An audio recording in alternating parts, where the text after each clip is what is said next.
Hello everybody and welcome to Romanceful's Tarot. I'm about to begin here with a reading. Now we're reading so it might not resonate with everybody, so it's really important that you take whatever resonates with you and you leave the rest of it aside. If you feel as though it doesn't quite make sense to you, you're not quite comfortable with it, and you're better to just leave it aside. Come back in another day, perhaps it'll resonate better with you then, or simply leave it for somebody else. It is a general reading, so it does happen, and it's okay. If you have not yet subscribed to the channel, please do take a brief moment of your time to click the subscribe button to show your support to the channel and to myself, and it would be greatly appreciated. So go and see what your blind spot is by the view of spirit, what you have to be warned about. And we're going to finish it off after with a guide message also. So let's just flip these sigils over and see what this gives you as a message. All right. So your message today is depletion. This is your warning by Spirit. Now, Spirit wants you to know as a warning that you are depleted. You can't do what is necessary because you have no energy. And therefore, no forward movement can occur until you replenish yourself in some kind of way. Now, people tend to have this type of message when they're suppressing their exhaustion to the degree that they just can't see or they can't admit to the fact that they are depleted. Alternatively, I have to say they may see that they are depleted, but they're telling themselves that it doesn't matter and that they have to carry on doing the same thing anyway. Now, at this time, you need, Spirit says, it's a warning, you need to work on your replenishment. This could be anything that works for you. It could mean doing nothing at all. It could be perhaps a rest, a vacation, a sleep, a relaxation, meditation, reading books.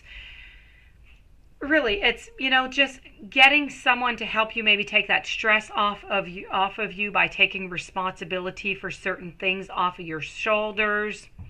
Whatever it is that replenishes you, okay?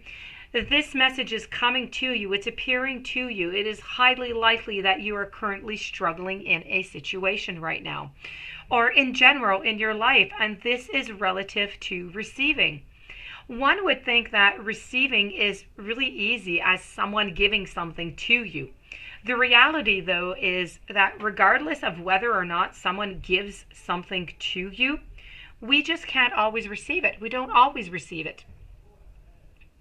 All the various positive things that people give to us could fall under the category of, let's say, love. But attention, gifts and helps are all forms of love, and there's so many more different types. So when we recognize that we can't receive, the thing that we have to acknowledge is that the thing we really can't receive is love. That is what you can't receive right now. You can't receive love because you were never loved unconditionally. There were always conditions that were placed on love and conditions placed on receiving. And this makes love and receiving feel bad instead of feeling good. Now, the first ingredient to learning how to receive is recognizing the barriers that we have to receiving. So, first and foremost, this usually involves a distrust of the giver's motives, I have to say.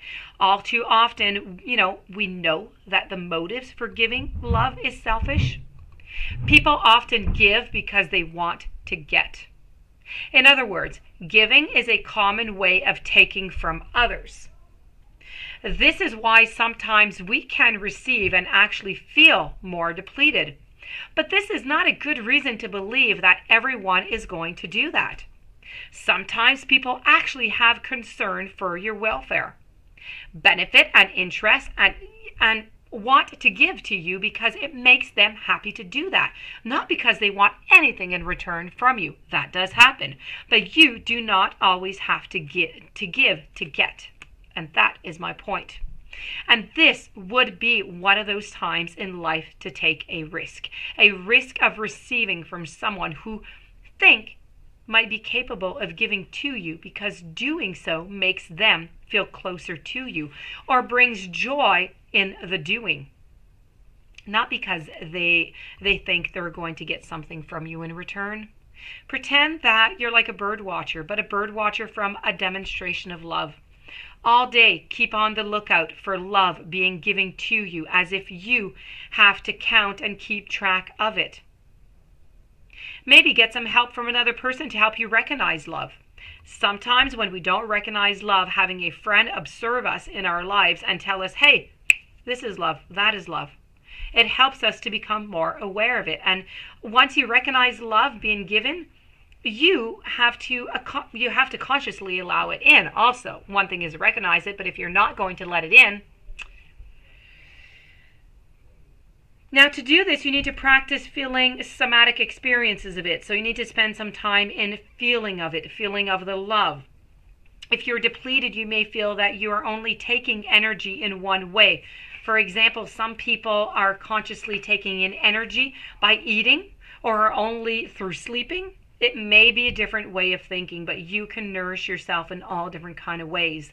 So when you see something beautiful, you can take in the energy as if you are sucking in that beauty through your eyes and filling up your whole body. And we can take in energy through breathing. Every time you breathe, imagine you are breathing in energy and see it fill up every tiny little cell of your body, like bones and your organs, and see yourself filling up with energy like a balloon. Take in that energy through your ears. Let every sound you enjoy nourish and fill you up. And we can imagine taking energy in from the world around us through our skin, as if every pore, we're a tiny little mouth just sucking in the energy. And this is going to make you feel less starved, and it's going to make you feel less depleted. Okay? You need to gain that energy back is really what Spirit is trying to tell you.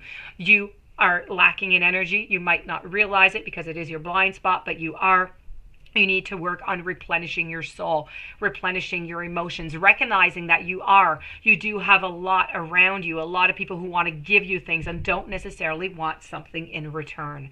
That is a message coming from Spirit for you. It's your warning message. As for the guide, I have forgive yourself. In school, okay, you're not always going to give the right answers, right? In school, sometimes you're going to act out. In school, sometimes you don't focus on the lessons. In school, sometimes you're even cruel.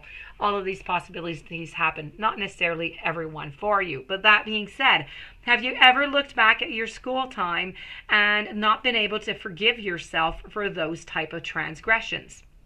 Probably not. Well, you have chosen Earth as your schoolroom, and you should be just as lenient. You are here to learn, and it's important to forgive yourself when you make errors.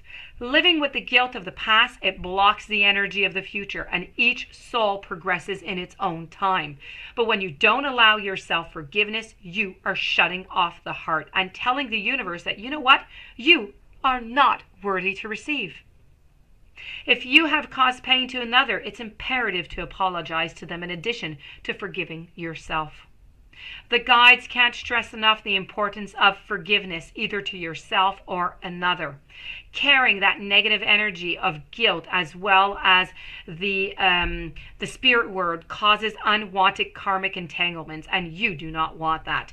Not clearing that energy while you are still in this physical dimension, you need to do it before you make your own transition to the spirit. It is a huge source of regret for many souls. You need to act now. So that, my dear friends, does conclude your beautiful reading with your spirit message. I do hope that you enjoyed. I do hope that you're going to try to apply into your relationships. If you have any questions you would like a reading, romancefultarot@gmail.com. Please don't forget to subscribe to the channel. Stay tuned for following readings and have yourself a beautiful and blessed day. Thank you for being there. Thank you for listening, and I will see you tomorrow with another message.